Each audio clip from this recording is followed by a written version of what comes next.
अस्सलाम वालेकुम व्यूअर, मैं हूँ आपकी शेफ़ समरीन। आज मैं आपके लिए मज़ेदार से स्नैक्स की रेसिपी लेके आई हूँ। ये स्नैक्स खाने में बेहद मज़ेदार हैं और बनते भी झटपट से हैं। सिर्फ 10 मिनट में ये बन के रेडी हो जाते हैं। ये टी टाइम के लिए परफेक्ट है और अफ्तार में ये तो बहुत ही मज़े के लगेंगे। मेरी इस रेसिपी को आपने ज़रूर ट्राई करना है और मेरी वीडियो को आपने एंड तक लाजमी देखना है ताकि इसमें से कुछ भी स्किप ना हो।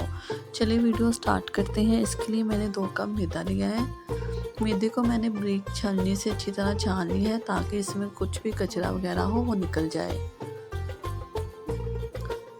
अब मैं इसमें हाफ़ टी स्पून नमक शामिल करूँगी और हाफ़ टी स्पून ही मैं सफ़ेद ज़ीरा डाल दूँगी। यहाँ पे मैंने 1/4 टीस्पून अजवाइन को हल्का सा हाथ पे क्रश करके शामिल कर दिया है और 1/4 कप मैंने इसमें पिघला हुआ घी डाल दिया है। घी डालने के बाद मैं इसको मैदे में अच्छी तरह मिक्स करूँगी।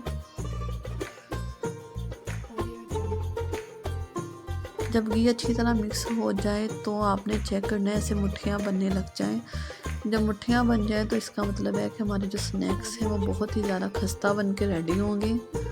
अब मैं इसमें थोड़ा थोड़ा पानी शामिल करूँगी। पानी आपने एकदम से नहीं डालना और मुझे यहाँ पे तकरीबन आधा कप पानी लगेगा। यह आपके मैदे पे डिपेंड करता है।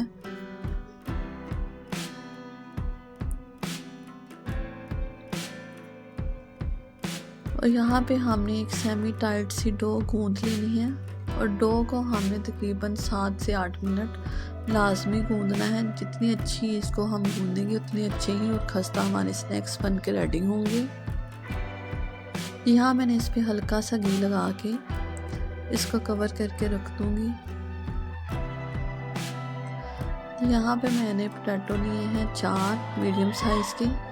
उनको मैंने बॉईल करके इनका छिलका उतार लिया है और एक फोक की मदद से मैं इनको मैश कर लूँगी।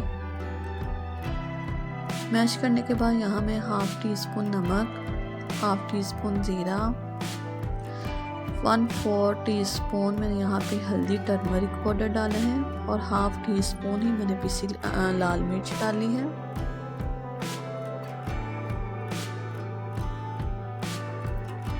अब मैं इसमें थोड़ी सी पिसी काली मिर्च 1/4 टीस्पून के बराबर शामिल करूँगी।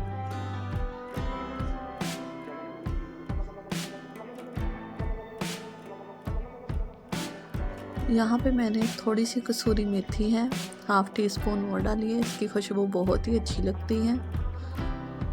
हाफ़ टी स्पून यहाँ पे चिली फ्लेक्स जिसे कुटी हुई मिर्च कहते हैं वो भी शामिल कर दी। 1 टीस्पून यहाँ मैंने सूखा धनिया साबुत हल्का सा दरदर करके वो डाल दिया है और हाफ़ टी स्पून अदरक पिसी हुई वो शामिल कर दी। यहाँ पे मैंने थोड़ा सा धनिया पुदीना और एक हरी मिर्च कटिंग की हुई वो डाल दी। यहाँ पे मैंने half tea spoon chaat masala डाला है। आप चाहे तो आमचूर पाउडर भी डाल सकते हैं। यहाँ पे मैंने 2 चम्मच कॉर्नफ्लोर के इसमें शामिल की हैं, 2 टीस्पून के बराबर। ये हमने इसलिए डाले हैं कि ये आलू हैं हमारी जो मिक्सचर हैं उनमें अच्छी सी बाइंडिंग आ जाए। यहाँ पे हम स्लरी एक गोल सा बनाएंगे मैदे का। 5 टेबलस्पून मैंने मैदा लिया है। थोड़ा सा पानी डाल के मैंने इसको रेडी कर लिया है। यहाँ पे मैं छोटी छोटी बॉल्स रेडी कर लूँगी। हल्का हल्का हाथ को घी लगा के छोटी छोटी बॉल्स रेडी करके रख लें। जी यहाँ पे मैदे को मैंने दोबारा 2 से 3 मिनट के लिए हल्का हल्का गूंद के स्मूथ सी डो रेडी कर ली है।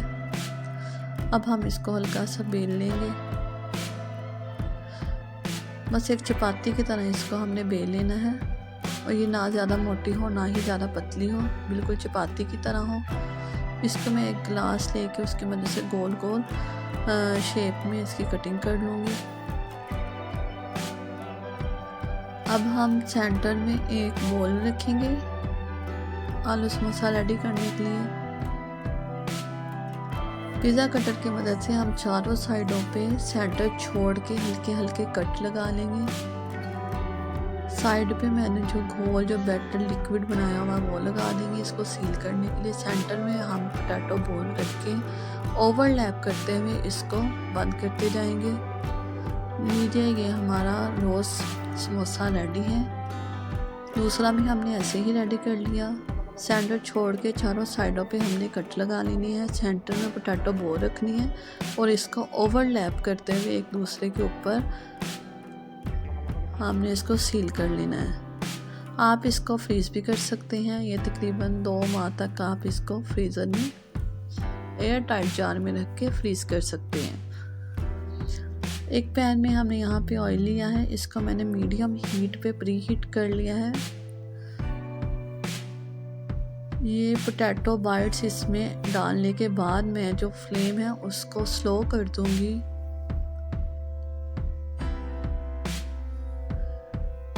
इसकी पकने की जो टाइमिंग है वो तकरीबन 6 से 7 मिनट है। इसको लो फ्लेम पे हम 6 से 7 मिनट के लिए पकाएंगे ताकि इसकी जो लेयर्स है वो अंदर तक पक जाए और बीच में से ये कच्चा ना रहे।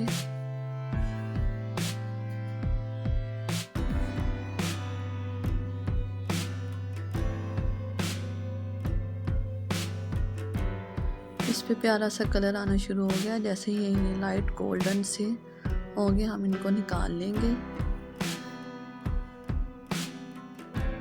ये बहुत मज़े के स्नैक्स हैं, आपने ज़रूर इनको ट्राई करना है और मेरे चैनल को सब्सक्राइब करना है। मेरी वीडियो को लाइक एंड शेयर कमेंट्स ज़रूर करना।